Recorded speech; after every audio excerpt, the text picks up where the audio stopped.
नमस्कार, क्यूवाइब नेटवर्क में आपका स्वागत है। मैं हूं अजय मिश्रा और आज हम बात करेंगे यूक्रेन की। दोस्तों, पिछले कुछ दिनों में जिस तरीके से यूक्रेन की क्राइसिस गहराती गई है और खासकर म्यूनिच सिक्योरिटी कॉन्फ्रेंस में जिस तरीके से जेलेंस्की साहब ने कहा कि अमेरिका के सपोर्ट के बिना हमारे सर्वाइवल के चांसेस बहुत ही लो हैं, बहुत ही लो हैं। और डोनाल्ड ट्रंप साहब एक बहुत ही स्ट्रांग लीडर हैं। उनकी लीडरशिप से हमें बहुत उम्मीदें हैं।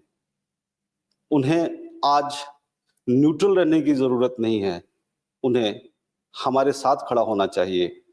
वो अगर हमारे साथ खड़े होते हैं और अमेरिका हमें सिक्योरिटी एश्योरेंस देता है तो शायद हम सरवाइव कर पाए। दोस्तों, एक युद्ध में फंसे हुए देश के प्रेसिडेंट की ये बात वाकई उसके क्राइसिस को और किस हद तक क्राइसिस में वो फंसते जा रहे हैं उसको दर्शाती है। कहाँ कुछ दिन पहले एक माहौल बन रहा था जिसमें यूक्रेन और रसा को साथ बैठाकर एक पीस वार्ता की बात थी। डोनाल्ड ट्रंप साहब जब से सत्ता में आए हैं, उन्होंने इस तरीके की बात कही थी कि मैं 24 घंटे में यूक्रेन और रशिया के वार को मैं खत्म कर दूंगा। लेकिन जिस तरीके से चीजें बदली हैं, यूक्रेन के जेलेंस्की ठीक ट्रंप साहब के पहले बाइडेन साहब के हीरो थे। वो डेमोक्रेटिक कंट्रीज के फ्रंट बनकर रसा से भिड़े हुए थे। भले उनके पीछे नाटो के देश थे, सबका सपोर्ट था, लेकिन वो सिंबॉलिक थे। और उनके इस हीरोइज्म को लेकर के जहां बाइडेन सरकार उनकी पीठ थपथपा रही थी, वहीं सत्ता बदलते ही उनको हीरो से एक तरीके से जीरो ही करार दे दिया गया है कि वो जो यूएस उनके सपोर्ट में खड़ा था, उसके सपोर्ट के लिए दर दर गुहार लगा रहे हैं। और खासकर 2 दिन पहले जो डोनाल्ड ट्रंप साहब की और पुतिन साहब की जो टेलीफोनिक वार्ता हुई है 1.5 घंटे की, उसके बाद जो ट्रंप साहब ने ट्वीट किया और जिस तरीके के स्टेटमेंट्स आने शुरू हुए, वहां से तो ऐसे लगने लगा कि जैसे ये लड़ाई दो तरफा ना होकर के एक तरफा हो गई है। हर तरीके से रसा हावी हो गया। डोनाल्ड ट्रंप साहब ने जिस तरीके की बात की कि यूक्रेन को रसा होना पड़ सकता है, रशियन होना पड़ सकता है, और यूक्रेन को अपने जो फील्ड्स हैं छोड़ने पड़ सकते हैं, जेलेंस्की की गलती थी, उसे युद्ध में नहीं जाना चाहिए था, मैं अगर राष्ट्रपति होता तो ये युद्ध नहीं होता, ये सब तो जेलेंस्की और यूक्रेन के मनोबल को कमजोर करता ही है। पर पुतिन से वार्ता के बाद जब उन्होंने पुतिन से दोस्ती और पुतिन द्वारा उनके सराहना की बात और उनके कॉमन सेंस को लेकर के पुतिन की तारीफ, जब ये सारी बातें आने लगी तो उसमें यूक्रेन खत्म हो गया। ऐसा लगा कि जैसे अब ट्रंप और पुतिन ही हैं, यूक्रेन तो जैसे कोई कंटेंडर ही नहीं है। वो तो जिस तरीके से यूएस कहेगा वैसे ही उसको चलना पड़ेगा। और यह हकीकत भी है जिस हकीकत से इनकार नहीं किया जा सकता है। लेकिन सवाल यह है कि जहां 2 देश लड़ रहे थे, जहां यूएस एक देश के साथ बहुत स्ट्रांगली खड़ा था और सरकार बदलते ही यूएस की नीति इस तरीके से बदल जाएगी, सरकार बदलते ही जो दोस्त था वो दोस्त नहीं रहेगा और जो दुश्मन है वो दोस्त हो जाएगा, और इस कदर दोस्त हो जाएगा कि दोनों एक दूसरे की पीठ थपथपाने लगेंगे, इसकी कल्पना किसी को नहीं थी। और इसी ने पूरे अंतरराष्ट्रीय परिदृश्य में एक नया सीन पैदा कर दिया है। अब एक न्यू ग्लोबल ऑर्डर की बात होने लगी है कि जहां से ऐसा लग रहा है कि यूएस और रशिया दोस्त बन रहे हैं और यूरोपियन यूनियन, यूके, जो कल तक यूएस के पार्टनर थे, वो अब शायद दोस्त नहीं रहे। और ये अभी जो म्यूनिच में सिक्योरिटी कॉन्फ्रेंस चल रही है, इसकी बानगी वहां भी देखने को मिली, जहां एक तरफ जेलेंस्की गुहार लगा रहे थे कि हमारे सर्वाइवल के चांसेस नहीं हैं, यूएस के पास दम है, ट्रम्प साहब ताकतवर हैं, वो हमें उबार सकते हैं आज की परिस्थिति से। तो जब जेडी वेंस साहब, अमेरिकी उपराष्ट्रपति, वहां खड़ा हुए बोलने के लिए, तो सबको इसी बात का इंतजार था कि वो यूक्रेन को लेकर क्या कहते हैं। लेकिन उन्होंने तो अलग ही राग अलापना शुरू कर दिया, और वो उसी लाइन पे था जो लाइन ट्रम्प साहब ने लिया था, एक न्यू ग्लोबल ऑर्डर का। उन्होंने पूरे यूरोपियन यूनियन को एक तरीके से बहुत सख्ती से संदेश दिया कि आप जो अपने आप को डेमोक्रेसी कह रहे हो, और डेमोक्रेसी होते हुए आप जो लाइन ले रहे हो, और फार राइट पार्टीज को जिस तरीके से आपने दबाया है, आप उनके खिलाफ हो, इस तरीके से डेमोक्रेसीज नहीं चल सकती हैं। आपको अपने पॉलिसीज में चेंज लाना पड़ेगा, राइटिज्म को आपको इंक्लूसिव बनाना पड़ेगा। सब वहां हैरत में आ गए कि ये कौन सी बात हो रही है। और जाहिर तौर पे जो प्रतिक्रिया आनी थी यूरोपियन यूनियन के तरफ से, खासकर जर्मनी के तरफ से, फ्रांस के तरफ से, सबकी तरफ से प्रतिक्रिया आनी शुरू हो गई, और मामला अब एक नई ओर जाने लगा है। जब ये सिक्योरिटी कॉन्फ्रेंस चल रहा था, उसी समय यूएस के डिफेंस मिनिस्टर साफ साफ बयान दे रहे थे कि यूक्रेन जो चाहता है वैसा नहीं होगा। यूक्रेन को अपनी टेरिटोरियल राइट्स छोड़नी पड़ेंगी। अगर यूक्रेन सोच रहा है कि 2014 वाली स्थिति हो जाएगी, तो वो संभव नहीं है। और यूक्रेन अगर चाहता है तो अगर चाहता है कि वो नाटो की सदस्यता ले लेगा, तो वो भी संभव नहीं है। बहुत ही सख्त लिहाज में यूएस डिफेंस सेक्रेटरी ने ये बात कही। हालांकि जिस तरीके से ट्रम्प साहब, वैसे ही यूएस डिफेंस मिनिस्टर भी का स्टैंस एंटी यूक्रेन ही रहा है। यूक्रेन को लेके सॉफ्ट जो वहां के फॉरेन मिनिस्टर हैं, और यूक्रेन के लिए जो स्पेशल इनवॉय हैं कीथ कोलॉग, तो फॉरेन मिनिस्टर मार्क रूबियो साहब और कीथ कोलॉग साहब के साथ में जेलेंस्की जी की बातचीत अभी चल रही है म्यूनिच में। और वो behind the table, behind the curtain जो अरेंजमेंट्स होते हैं, उस पे जाहिर तौर पे कामकाज हो रहा होगा।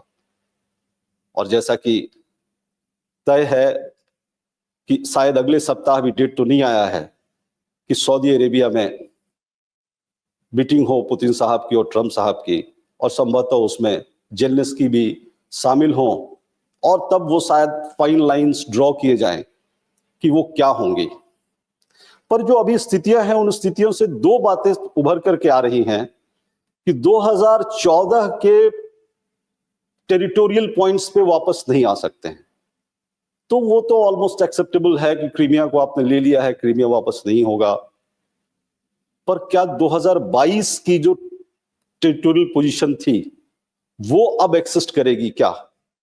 क्योंकि 2022 के बाद से, जब से युद्ध चला है, यूक्रेन के कई महत्वपूर्ण क्षेत्रों पे रशिया का कब्जा हो गया है। रशिया के भी कुछ एक क्षेत्रों पे यूक्रेन का कब्जा है, और जेलेंस्की साहब उसके लिए टेरिटोरियल स्वैप की बात कर रहे हैं। पर क्या ये रशिया को मंजूर है? रशिया ने तो साफ साफ कह दिया कि नहीं, हमें ये सब स्वैपिंग वगैरह नहीं चाहिए, जो हमारा है वो हमारे कब्जे में रहेगा। तो रशिया की तरफ से तो सख्त संदेश है, और रशिया का जो संदेश है वो रशिया ही नहीं, ट्रम्प साहब भी वही कह रहे हैं, ट्रम्प साहब के डिफेंस मिनिस्टर भी वही कह रहे हैं।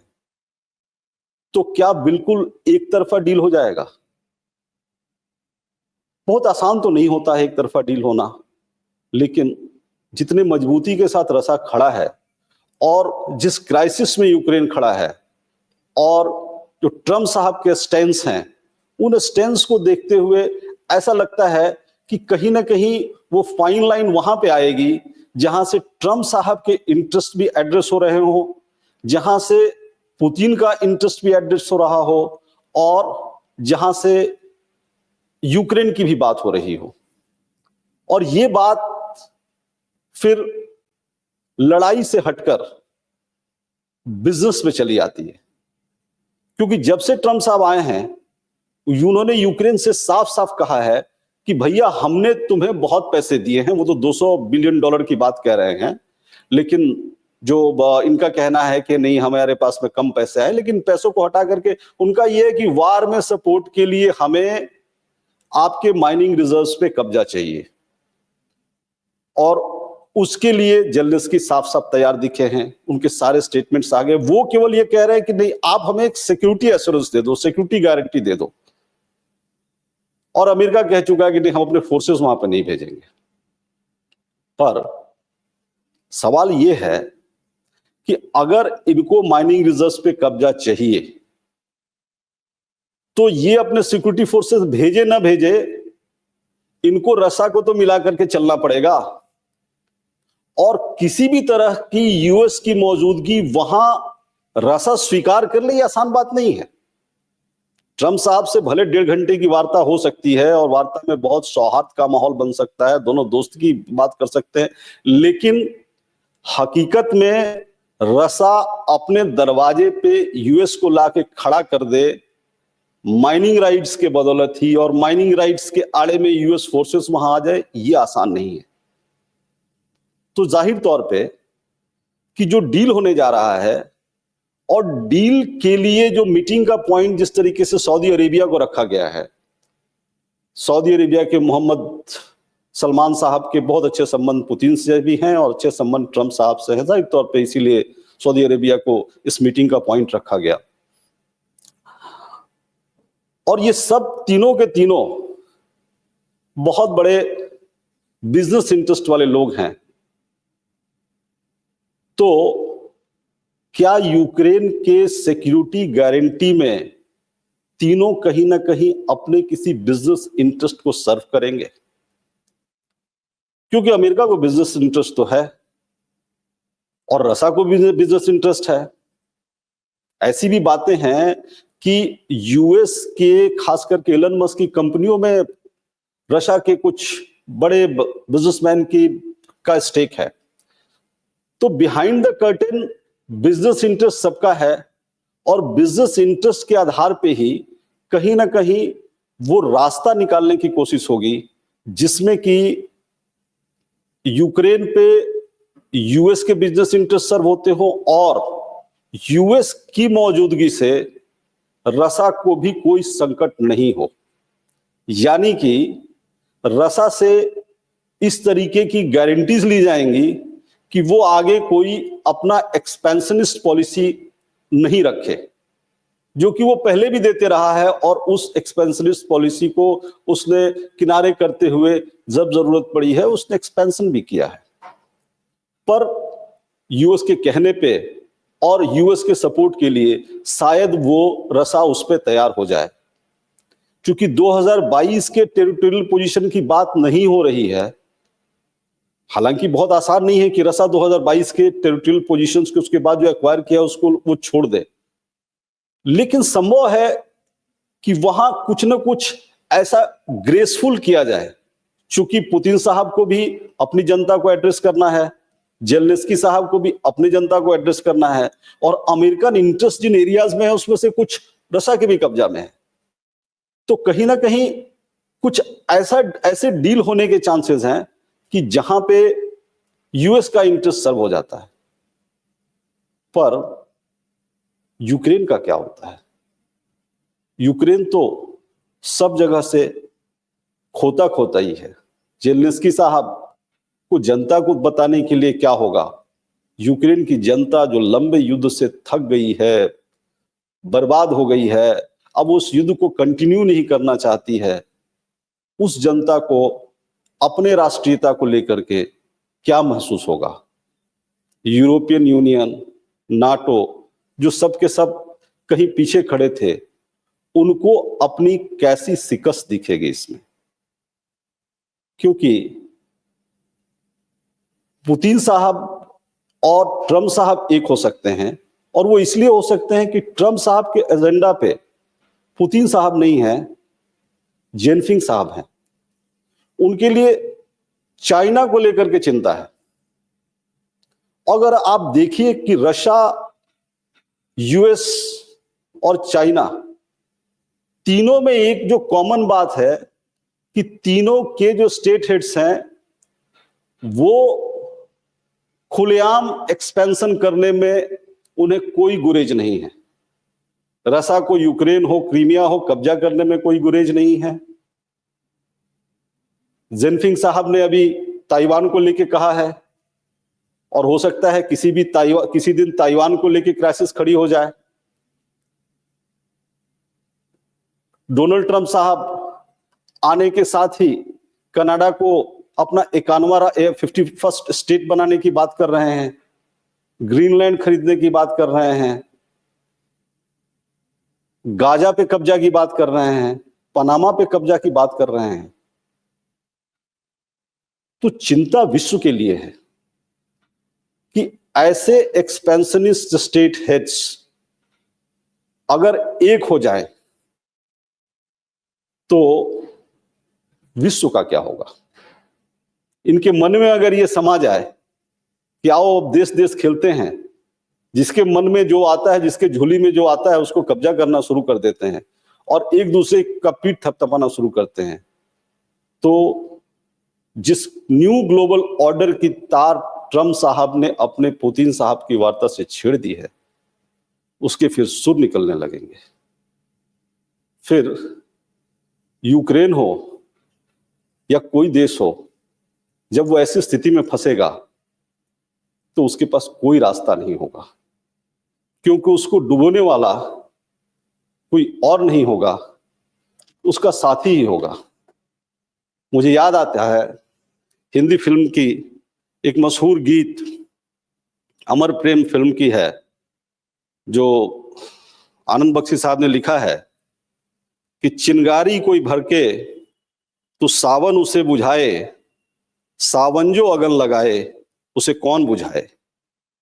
उसकी आखिरी कड़ी है, माना तूफा के आगे नहीं चलता जोर किसी का, मौजों का दोष नहीं है ये दोष है और किसी का, मझधार में नैया डोले तो माझी पार लगाए, माझी जो नाव डुबोए उसे कौन बुझाए। दोस्तों, पूरे विश्व के लिए खतरा है ये न्यू ग्लोबल ऑर्डर। बात यूक्रेन की ही नहीं है, कभी भी किसी देश के पास ऐसे संकट की स्थिति आ सकती है जब उसे किसी सामने वाले दबंग मजबूत पड़ोसी से भिड़ना पड़े और उसके सपोर्ट में कोई खड़ा हो सकता है और किसी दिन अचानक वो सपोर्ट खींच लेगा, तो वो कहां जाएगा। पूरे विश्व को इसके लिए तैयार रहना पड़ेगा और सोचना पड़ेगा कि न्यू ग्लोबल ऑर्डर में ये चुनौतियां आएंगी। आज बस इतना ही।